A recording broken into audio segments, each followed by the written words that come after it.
Thank you for tuning into our podcast, Canal Days, What Life Was Like in the industrial Connecticut River Valley of Massachusetts. I am your host, Carrie, and joining us today is Holyoke's very own local historian and creator of the historical tours of Greater Holyoke, Robert Comu. He personally offers and leads public and private tours, as well as presentations of historical sites throughout communities in the state of Massachusetts. Currently, the communities he has chosen to focus on this year are Holyoke, Chicopee, South Hadley, and Easthampton, and also Granby and Amherst as well. His tours spotlight the local canals, reservoirs, cemeteries, and churches, as well as various parks, streets, and selected historical houses within each community. Today's episode will be discussing the Notre du Conseil Church, located in Easthampton, Massachusetts. So tell us about the history of the church. All right, the history of the church is such that it's for French Canadians, those people coming from Quebec, settled in Easthampton. They would work for the Williston Mill, and a lot of them would settle around the Lower Mill Pond area, today around the Valley Green, so forth. And they would actually make up the largest ethnic group in Easthampton by percentage from around 1800 to about 1920. And that's hard to see because what's left behind by Quebecers is not much. They weren't very much into too many organizations, just a few. And they were very quiet people, so they wouldn't join in too many municipal activities, usually. But of course, there's exceptions. So the history of that church is pretty much the history of the way that Quebecers settled into Easthampton. And in 1904, they finally got their first parish. Where were they going to church before that? They were going to church in Easthampton at the other Catholic school and church that was around, and that was the Immaculate Conception Church. Fine, they would share that system, but of course they wanted their own.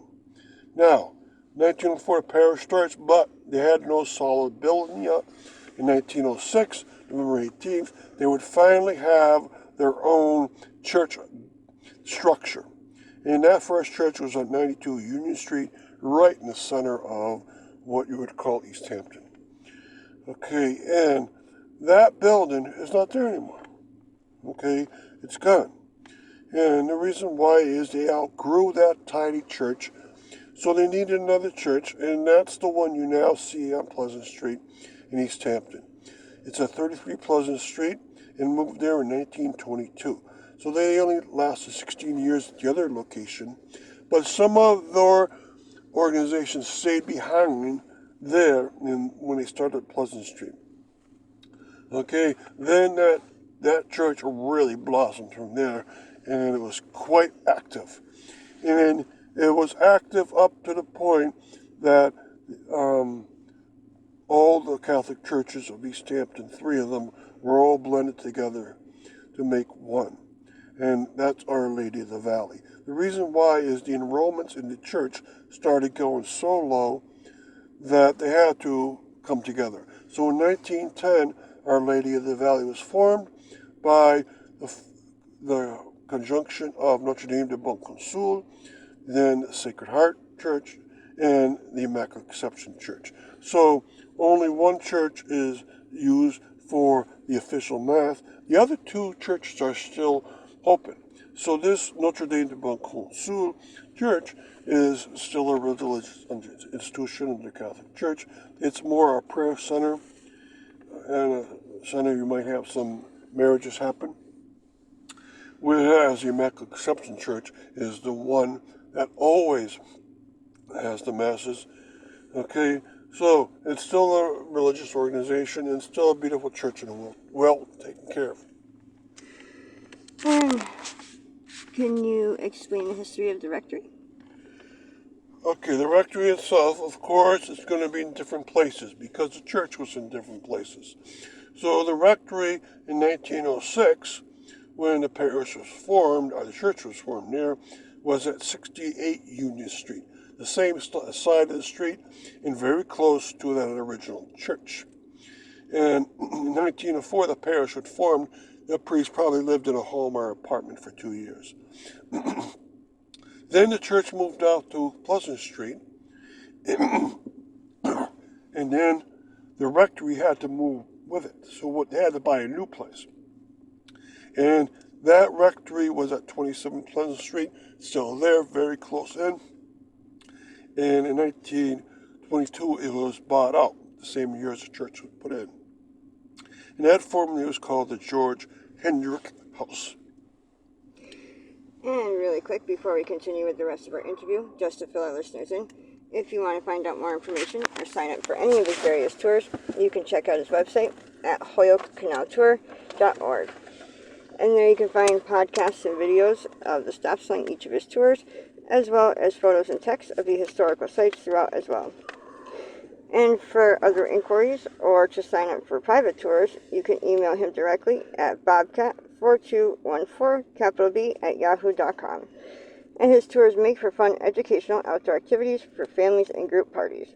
So getting back to our interview, does the school have any significant history? Tell us about that. The school, of course, has a history behind it. And it started up in the year 1912. They finally had enough children that wanted to go to the French Catholic school, and it was started up at 7 Center Street, also very close to Union Street. Now, the school itself did not move to Pleasant Street area in 1922 when the church and rectory were placed there. The school itself might have started at 7 Center Street, but in 1929, the school would now be at 72 Union Street. And of course, that's right next to where the rectory and church was originally, in another building. Okay, and of course, that's very close to Center Street. In fact, the convent was right behind it. Okay, and it stayed there for a very long time. And the reason why was it was a convenient place right in the center of town where most of the people lived. Sure, the church could be a little farther away because people only go there once a week. But schools, you go there 5 days a week. So it had to be closer to the center where most of the French Canadians were living in Easthampton. Now, finally, in 1948, one was built very close to the church, and it's still there. Okay, and they replaced that one finally on Union Street that had been there for a very long time. And it's a great system. And then I believe that original school that was built in 1912 at 7 Center Street was not even the first place they had classes. I think that there were classes even in 1908 at a house. And I've heard rumors that yes, and there was a house nearby that Union Street area. So I'm going to find that someday and see what it's like. And what about the convent? Can you describe its history? The history of the convent has to be similar to the history of the school. So the rectory and the church could have a different history, but the convent and the school will have more of a related history. Okay, and what is going on? Well, the convent probably started up in 1906, and they were probably right in with the school. Remember, that's when the church was starting up. And probably nuns lived right in the school for a very long time. Now, where was that original convent? And also, where did it move through the years? These are wonderful questions. So, I think that this is what happened. I think in the very beginning, they were with the school, and then they moved over to 35 Center Streets. Okay? And the school itself was at 72 Union Street. But those two locations are very close to each other. They're within a few hundred feet of each other. All right, the nuns happen to be those from the Sister of St. Joseph, who were teachers, and the sisters didn't speak French, but they spoke English, so most of the children had to learn English very quickly, right? Because this is an organization based in mostly the United States. All right, now, by 1934, the convent had moved to 68 Union Street, where the rectory had been. They moved in there because, remember, the rectory had moved out to Pleasant Street in 1922, and so that building was empty. And they changed the name of it, and they didn't call that building the St. Anne Convent. All right, now, with the times, remember the school had moved in 1948, so did it. They built a new convent. And that convent, right next to the new school on Pleasant Street, built in 1948, is also still there. And guess what? The one that they built then would last only about 40 years as a convent, and then all the nuns are gone. And so they could use that new building as the rectory instead of using the house that was there. So they've been moving these locations around over and over again. So the history of Notre Dame de Conseil is very elaborate. In English, that name would be Our Lady of the Good Counsel. And the last thing to mention here is that I've been keeping track of the head pastors of Notre Dame de Conseil through the many years, and I'll keep building up this grid.